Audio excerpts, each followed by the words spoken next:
네, 오늘 이 아침 하나님께서 주시는 말씀 우리 다 함께 보도록 하겠습니다. 누가복음 4장 16절부터 30절까지의 말씀이 되겠습니다.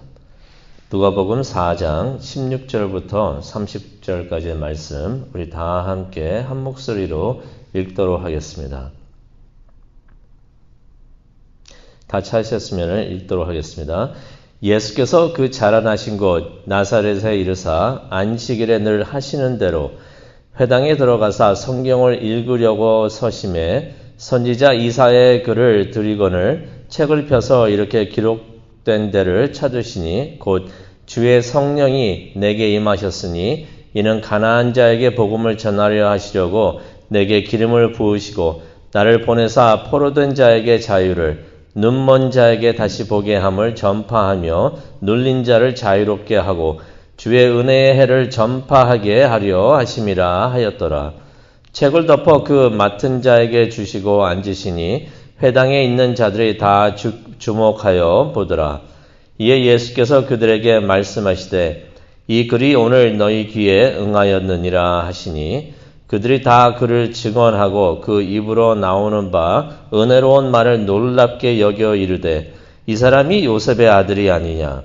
예수께서 그들에게 이르시되 너희가 반드시 의사야 너 자신을 고치라 하는 속담을 인용하여 내게 말하기를 우리가 들은 바 가버나움에서 행한 일을 내 고향 여기서도 행하라 하리라.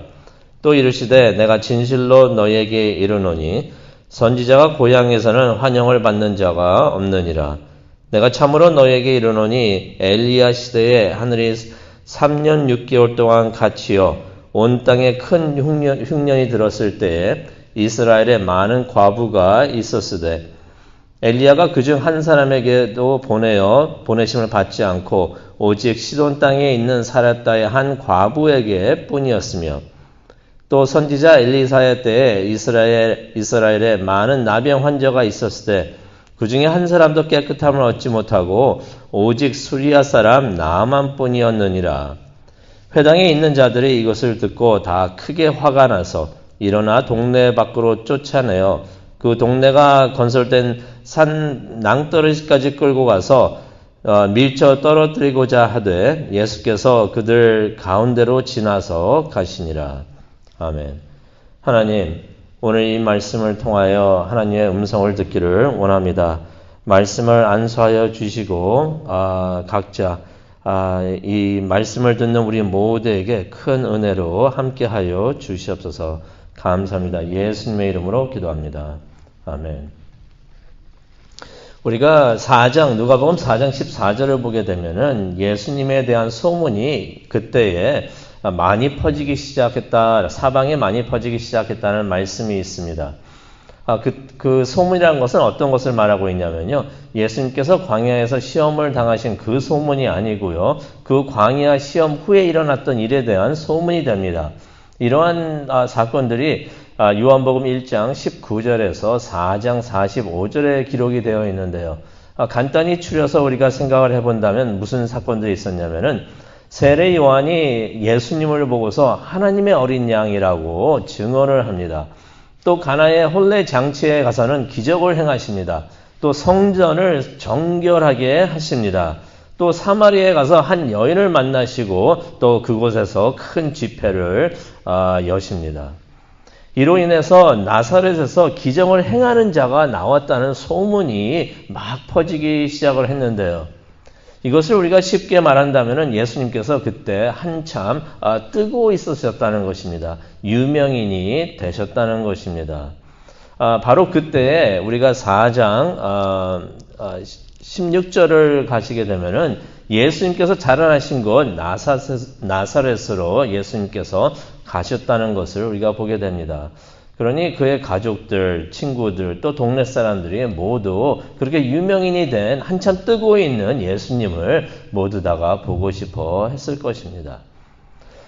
16절을 보게 되니까 예수님께서 안식일에 늘 하시던 대로 회당에 들어가셨다라는 말씀이 있습니다.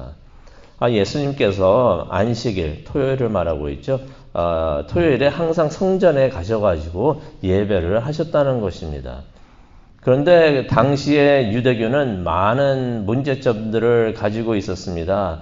그랬기 때문에 예수님께서 하루는 성전에 가셔가지고 성전을 정결하게 깨끗하게 하셨던 것이에요. 어떻게 보면 예수님께서 당시에 이런 말을 하셨을 수도 있습니다. 이 성전이 많이 썩어 있기 때문에 나는 그런 성전에 가서 예배를 안 한다라고 할 수가 있습니다. 그럼에도 불구하고 예수님께서는 매주 성전에 가셔서 하나님을 예배하셨던 것입니다. 간혹 우리 주위에 그런 분들 계시죠?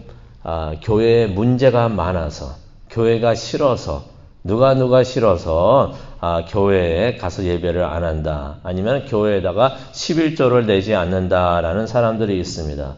근데 우리가 반드시 기억을 해야 되는 거는요. 우리가 예배하는 것과 또 헌금하는 것은 우리가 교회에다가 또 누구에게 돈을 바치는 것이 아니라 하나님에게 이것을 드린다는 것을 우리가 반드시 기억을 하기를 원합니다. 예배하는 것 하나님께 하는 것입니다. 헌금하는 것, 11조 하는 것 하나님께 하는 것입니다. 그것을 생각하면서 우리가 그런 일에 충성을 다하기를 바랍니다. 근데 당시 관습에는 방문하는 랍비에게 설교를 부탁하는 일이 종종 있었습니다.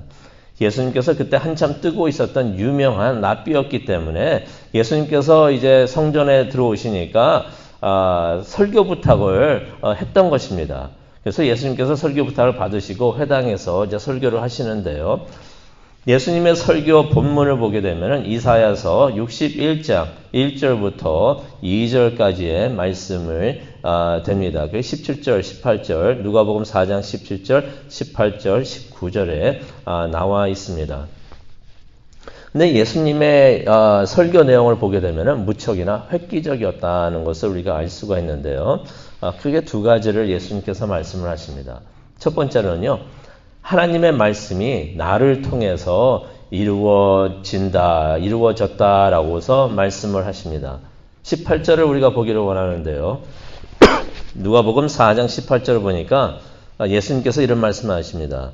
이사야 선지자의 글을 인용해서 말씀을 하시는 건데요. 주의 성령이 내게 임하셨으니 이는 가난한 자에게 복음을 전하게 하시려고 내게 기름을 부으시고 나를 보내사 포로된 자에게 자유를 눈먼 자에게 다시 보게 함을 전파하며 눌린 자들에게 자유롭게 하고라고 말씀을 하십니다.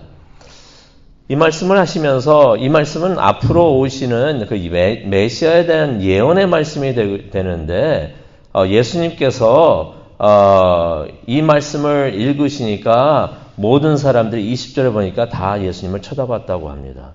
바로 그때 예수님께서 21절에 보니까 이 말씀이 오늘 이루어졌다라고 말씀을 하시는 것입니다. 뭐라고 말씀을 하는 것입니까? 모든 사람들이 다 예수님을 이 말씀을 들으면서 예수님을 쳐다보고 있을 때 예수님께서 바로 이 말씀에 말하고 있었던 메시아가 바로 나다라고서 말씀을 하시는 것입니다. 즉 그에게 하나님께서 성령을 임하게 하셨고 하나님께서 그에게 기름을 부으셨고 하나님께서 그를 보내셨다라고서 말씀을 하는 것입니다. 그러면서 19절에 보면은 예수님께서 주의 은혜의 해가 시작됐다고 말씀을 하시는데요. 주의 은혜의 해라는 것은 영적으로 모든 것이 회복되는 은혜의 시간을 말하고 있는 것입니다. 예수님께서 지금 그 은혜의 시간이 왔다라고 말씀을 하시는 것입니다. 하나님께서 모든 것을 회복하여 주시고 하나님께서 은혜를 내려주시는 그 은혜의 해가 바로 이 시간이다라고 말씀을 하시는 것입니다. 하나님의 은혜를 간절하게 갈구하고 있었던 사람들에게는 이것이 무척이나 기쁜 소식이었던 것입니다. 그래서 22절에 보니까 사람들이 예수님의 설교를 들으면서 모두 감탄을 합니다. 그리고 예수님의 은혜로운 설교에 모두 다가 놀랐던 것입니다. 아니 믿을 수가 없었던 것입니다.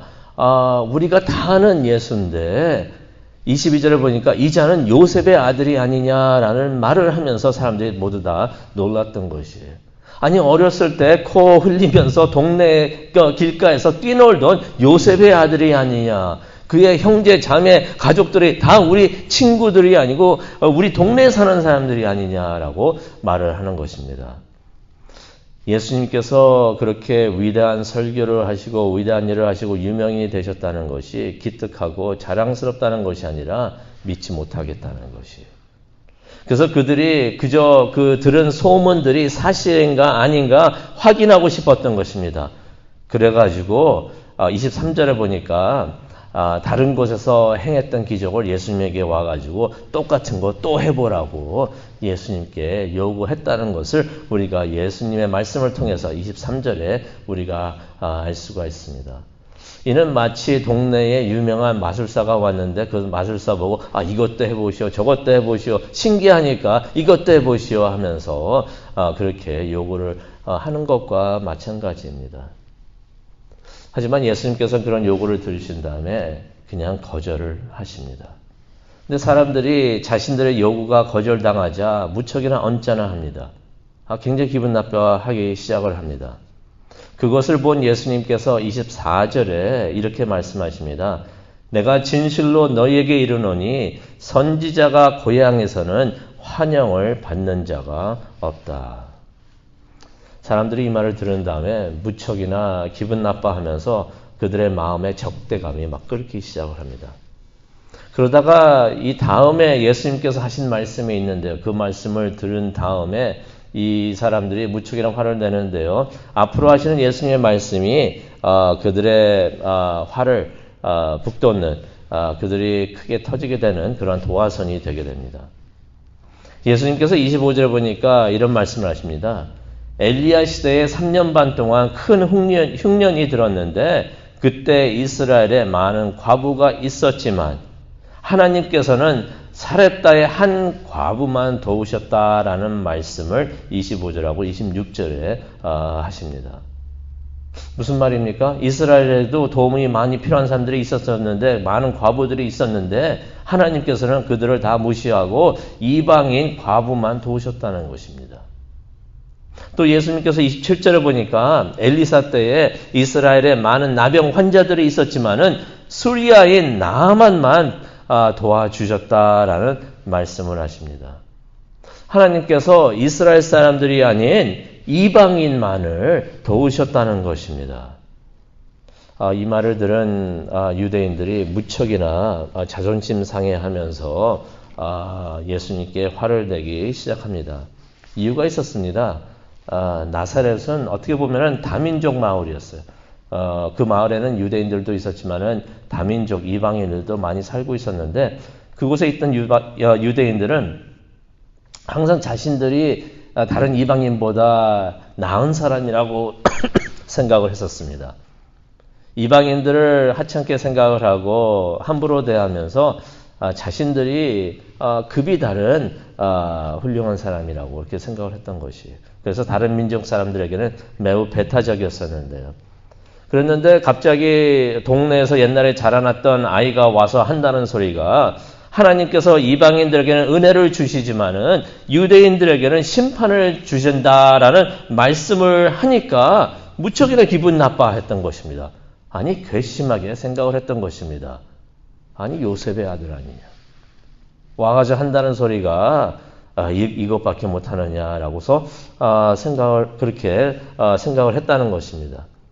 예수님께서 말한 것은 유대인이라고 특별한 것이 하나도 없고 이방인들과 같이 하나님의 은혜로 구원을 받아야 한다고 하신 말씀이었기 때문에 자신들이 특별하다고 생각을 했던 사람들, 자신들은 무조건 천국에 들어간다고 생각했던 사람들, 자신들은 선택된 민족이라고 생각했던 사람들에게는 도저히 용납할 수 없는 그러한 소리였던 것입니다.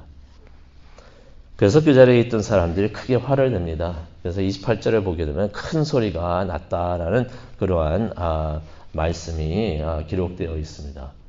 여기저기서 그냥 고성이 막 나왔던 것이에요. 그러면서 29절에 보니까 사람들이 다 일어나가지고 예수님을 동네 밖으로 쫓아냈습니다. 근데 쫓아낸 게 그냥 쫓아낸 게 아니라 나가라고 그냥 쫓아낸 것이 아니라 29절을 또 보게 되니까 예수님을 낭떠러지까지 끌고 왔다고 합니다. 예수님의 멱살을 잡고서 많은 사람들이, 장정들이 와가지고 예수님을 끌고 갔던 것이에요. 왜 낭떠러지까지 끌고 갔습니까? 밀어가지고 떨어뜨려가지고 죽이려고 했던 것이에요. 그런데 예수님께서 이곳에서 이런 모습으로 죽으려고 세상에 오신 것이 아니었습니다. 그래서 30절을 보게 되면요, 이런 말씀이 있는데요. 예수께서 그들 가운데로 지나서 가시니라. 사람들이 그의 멱살을 잡고서 끌고 와서 낭떠러지로 떨어뜨리려고 막 하고 있었는데 갑자기 예수님께서 설명할 수 없는 방법으로 그들이 예수님을 애워싸면서 화가 나서 예수님을 밀어서 떨어뜨려 죽이려고 하고 있는 바로 그 순간에 예수님께서 그들이 보고 있는 가운데 그들 사이로 그냥 가만히 지나가 가셨다는 것입니다. 하나님께서 그때 함께 하시면서 하나님의 방법으로, 우리는 알 수가 없습니다. 어떤 방법으로 이것이 이루어졌는지. 하지만 하나님께서 하나님의 방법으로 그 순간에 예수님을 지켜 보호하시면서 예수님이 그들 가운데로 지나갈 수 있도록 그렇게 인도하셨다는 것입니다. 오늘 말씀을 보면서 우리가 깨닫게 되는 것이 있습니다. 모든 사람들이 진리를 좋아합니다. 진리를 찾고자 합니다. 하지만은 모든 사람들이 모든 진리를 좋아하는 것은 아닙니다. 사람들은 자신들이 듣고 싶어하는 진리만을 찾고 좋아한다는 것입니다. 자신들을 책망하는 진리는 싫어하는 것이에요. 근데 이러한 것도 또한 진리인 것을 우리가 말씀을 통해서 깨닫게 됩니다. 그날 사람들 진리를 메시아 되시는 예수님, 하나님의 아들 되시는 하나님, 성자 하나님께서 진리를 전하여 주셔도 그 소리를 듣기 싫어했던 것이에요. 하지만 우리가 반드시 깨달아야 되는 것은 진리는 불편하고 우리에게 듣기에 불편하고 거북해도 진리는 진리라는 것입니다. 그래서 하나님께서 그러한 진리를 우리에게 들려주실 때 우리는 그것을 순종하면서 아멘으로 받아들이기를 원합니다. 하나님께서 주시는 그 진리를 우리가 진리로 받아들일 때 바로 우리에게 은혜가 되는 줄로 믿습니다. 그래서 성경을 읽으면서 기분 좋은 말만 받아들이는 것이 아니라 하나님께서 성령을 통하여 우리에게 책망을 주시고 가르침을 주실 때도 아멘 하면서 순종하며 받아들이는, 또 그 진리를 깨닫는 우리 모두가 되기를 원합니다. 또 그 말씀대로 순종하는 우리가 되기를 원합니다. 그래서 그 진리를 통하여 자유를 얻고 또 하나님을 찾고 또 하나님을 경험하고 하나님께 나아가는 우리 모두가 되기를 간절히 축원합니다. 우리 다 함께 기도하시겠습니다. 하나님, 오늘 토요일 아침 하나님을 바라보면서 아침 일찍 일어나 하나님을 찾고 하나님께 찬양을 하여 드리고 또한 말씀을 듣고 기도하는 시간을 주시니 정말로 감사합니다. 하나님의 진리를 받는 우리 모두가 될 수 있도록 하나님 은혜 내려 주시옵소서. 성령님께서 우리와 함께 하여 주시고 성경을 통해서, 예배를 통해서, 기도를 통해서, 말씀을 통해서 우리가 하나님께서 주시는 그 진리를 찾고 듣고 깨달을 수 있도록 하나님 은혜 내려 주시옵소서. 우리에게 책망을 주시고 가르침을 주실 때 그것을 겸손히 아멘으로 받아들이고 따르고 순종하는 우리 모두가 될 수 있도록, 그래서 기쁨을 찾고 감사함을 찾고 하나님과 항상 함께하는 우리 모두가 될 수 있도록 하나님 은혜 내려 주시옵소서. 감사합니다. 예수님의 이름으로 기도합니다. 아멘.